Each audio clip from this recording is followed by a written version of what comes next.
Bonjour à toutes, bonjour à tous, bienvenue sur Respect. Le but de ce podcast, vous présenter 2 fois par mois une personne dont l'action a une influence positive sur la société. Peu importe son champ d'action, qu'elle soit issue de l'entrepreneuriat, de l'associatif, du sport, du culturel ou encore du public. Ce qui compte, c'est qu'elle ait décidé de se bouger. Leur point commun, énergie positive, courage, détermination et sens du fair play.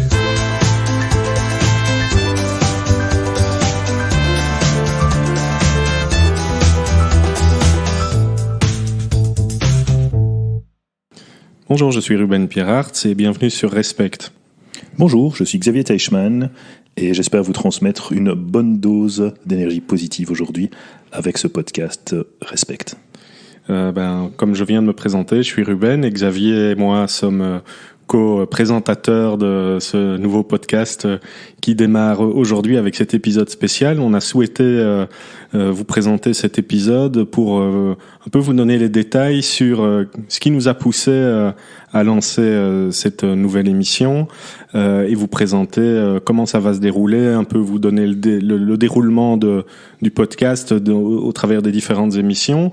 Ce sera un podcast d'interview où on va rencontrer des gens, mais avant de rentrer un peu plus dans les détails pratiques, je vais demander à Xavier de vous expliquer finalement quelle est la genèse du podcast et qu'est-ce qui nous a mené tous les deux et un troisième larron qui s'appelle Max à lancer ce projet. Xavier, est-ce que tu peux nous expliquer Respect un peu plus en détail ?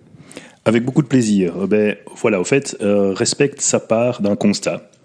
Ça part du constat que lors du premier confinement, déjà avant, on en discutait régulièrement tous les trois, il y a une ambiance morose qui s'installe. On nous décrit beaucoup de choses très négatives. Et il y a beaucoup de bad buzz au fait qui sont en train de circuler. Il y a une ambiance qui nous plaisait pas trop, voilà. Et on se rendait compte, et encore plus maintenant, qu'au fait, il y a plein de choses positives qui se passent. Il n'y a pas que du négatif. Si on gratte un peu le vernis de l'actualité, ne fût-ce que lors du premier confinement, on a vu l'énergie que certaines personnes ont mise à fabriquer elles-mêmes des masques, par exemple, pour la communauté. On a vu plein d'autres personnes qui prenaient les choses en main. Et nous, à travers ce podcast Respect, on a envie de mettre la lumière sur toutes ces personnes dont les actions ont une influence positive sur notre société. Et c'est vraiment ça qu'on a envie de partager. Et ce qui est formidable, c'est que ça nous donne l'opportunité de rencontrer vraiment des personnes extraordinaires, qu'elles soient connues ou pas. On ne va pas en faire un mystère. Au moment où on enregistre ce message d'introduction, on a déjà enregistré 3 épisodes, on va en enregistrer un 4e aujourd'hui. Et moi, je suis assez soufflé par les rencontres qu'on fait, quoi. Alors, c'est vrai que, et c'est bien normal, quand on s'est lancé, on a d'abord exploré le cercle des gens qu'on connaissait dans notre entourage, en grattant un peu. Mais moi, je suis vraiment étonné du type de personnes qu'on peut croiser. Et c'est des personnes de tous horizons. Mais est-ce que tu peux un peu nous dire, finalement, nous donner des exemples de personnes qu'on va recevoir ? Oui, comme tu viens de le dire, c'est les personnes vraiment de tous les horizons. Il y a des personnes qui viennent du monde de l'entrepreneuriat. Il y a des personnes qui viennent du monde de la culture, des personnes qui viennent du monde de l'associatif. Il y a du sport aussi, du public, pourquoi pas, artistique. Il y a vraiment de tout. Et par exemple, les personnes qu'on a interviewées pour le moment, et il y a Luc Vandenstein, par exemple, qui a un studio graphique du côté de Mons, donc qui est entrepreneur et qui a aidé des jeunes à mettre sur pied, par exemple, un skatepark. Il est passionné de skate et il les a aidés à faire ça. Ça a mis 10 ans et maintenant ce projet a vu le jour. C'est par exemple ça. C'est par exemple cette initiative-là qu'on a envie de mettre en valeur parce que finalement, bien plus qu'un skatepark, c'est beaucoup d'éducation permanente qui est liée via ça. C'est de la collecte de fonds pour des associations, etc. Mais il y a aussi d'autres personnes. Il y a Luc de Brabander qu'on a déjà eu dans notre émission et qu'on va... C'est vrai que Luc, c'est assez incroyable. Il a planté plus de 5000 arbres. C'est vrai que les gens qui vont écouter son épisode, et je les engage réellement le 17 janvier, donc ce dimanche, à écouter l'épisode, parce que on le connaît pour un tas d'autres choses. Il a écrit 18 livres, il a été patron de la Bourse de Bruxelles, mais il a planté 5000 arbres. Et ça, c'est des choses totalement inattendues, quoi. Mais voilà, c'est plutôt cette facette-là des gens qu'on a envie de mettre en exergue. Tu le disais toi-même, ben voilà, Luc à la base c'est un ingénieur civil, philosophe d'entreprise, il a été fellow au Boston Consulting Group, patron de la bourse de Bruxelles, comme tu le disais, 18 livres qu'il a écrits, il a des chroniques régulières dans les quotidiens belges, et puis voilà, il a créé une boîte qui s'appelle Cartoon Base, qui rassemble les artistes et les consultants pour faire un travail formidable de communication dans les entreprises, et finalement ben c'est les artistes, les cartoonistes, les artistes de presse qui sont mis à l'honneur.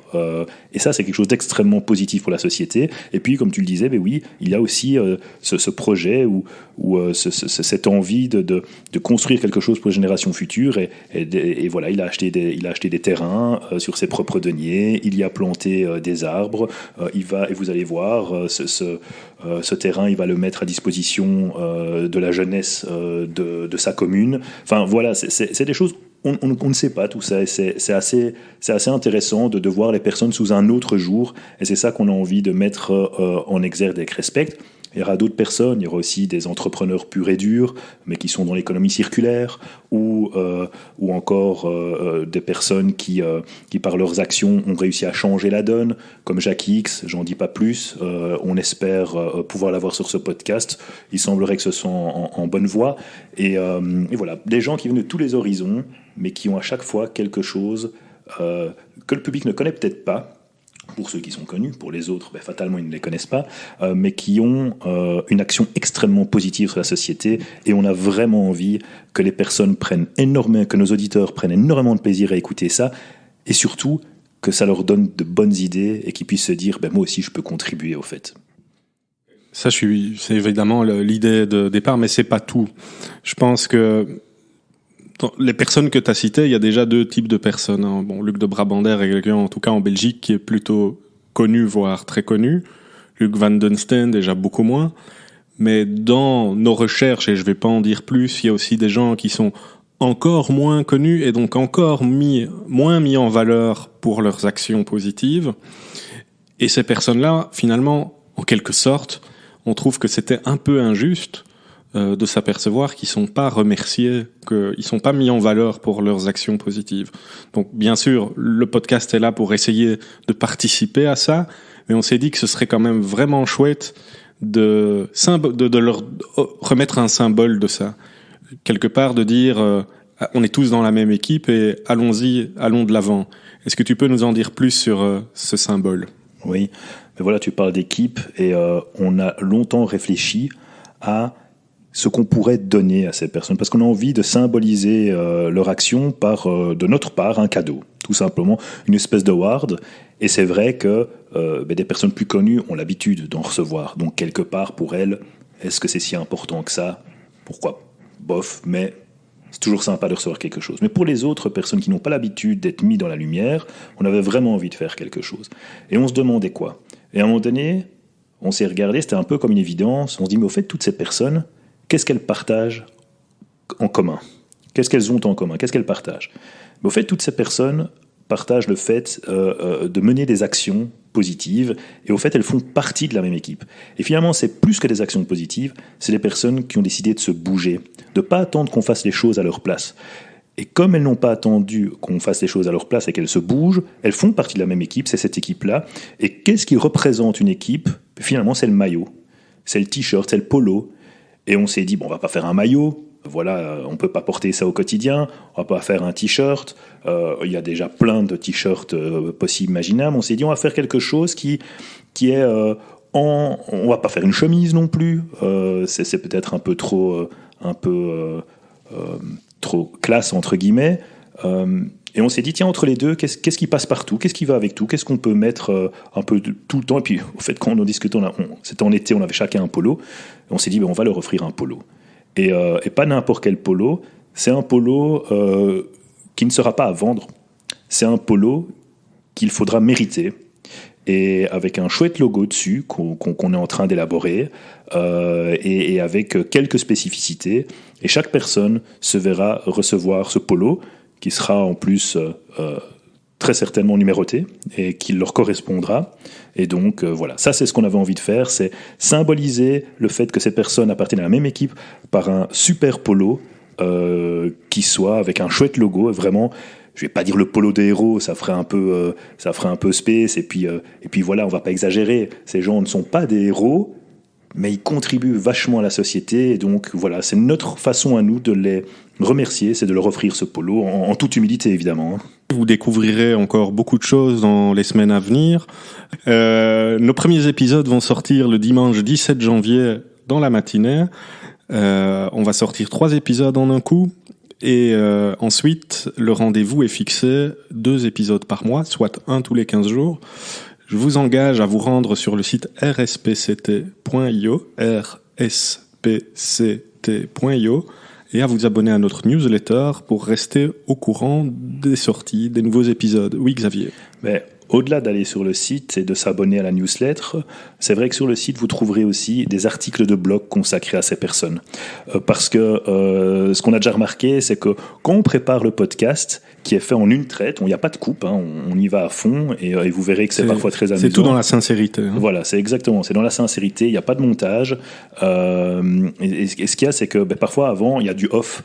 Et dans le off, parfois, il y a des choses extraordinaires qui sont dites. Je vous donne un petit exemple. C'est pas extraordinaire, mais c'est des anecdotes sympas. C'est pour Luc Van Den Steen, par exemple, c'est le skateboard qui lui a donné envie d'être graphiste. C'est le fait de voir. Mais ça, c'est pas dans le podcast. Par contre, c'est le genre d'infos qu'on lira dans les articles de blog, et donc ils sont extrêmement complémentaires, ces articles, avec les podcasts. Ça vous permet de cerner mieux l'univers des personnes qu'on rencontre et ce qu'ils font de super pour la société. Et en plus, l'article du blog, pour chaque épisode, un article de blog, plus d'autres articles sur des personnalités qu'on ne pourrait pas recevoir, soit parce que c'est des personnalités du passé, soit c'est des personnalités internationales qui ne parlent pas notre langue. Et ce podcast est, en tout cas pour l'instant, uniquement en français. Mais c'est aussi, dans chacun des articles, l'opportunité de retrouver des liens et de creuser le sujet. De aussi essayer de mieux vous informer, vous transmettre d'autres informations et finalement d'enrichir le débat. Mais en tout cas, je vous remercie pour votre écoute, et j'espère qu'on aura l'opportunité de pouvoir se connecter et de pouvoir échanger sur les réseaux. Je vous souhaite une super journée, de superbes écoutes, et voilà, que ça vous donne de bonnes idées pour la suite. À bientôt. Voilà, je vous souhaite aussi une excellente journée, de bonnes écoutes. S'il vous plaît, partagez ce podcast. Vous connaissez la musique. Si vous écoutez d'autres podcasts, connectez-vous et laissez-nous une note, 5 étoiles si possible. Abonnez-vous et à très très bientôt. Au revoir.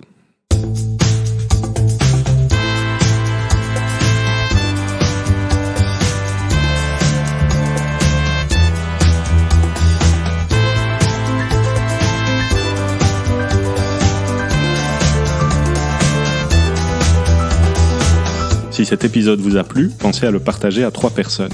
Et surtout, laissez-nous une note, 5 étoiles et un commentaire positif. Ça aide ce podcast à être plus visible. Pour être informé des prochains épisodes, abonnez-vous. Merci de nous avoir suivis jusqu'au bout. À très bientôt. Salut.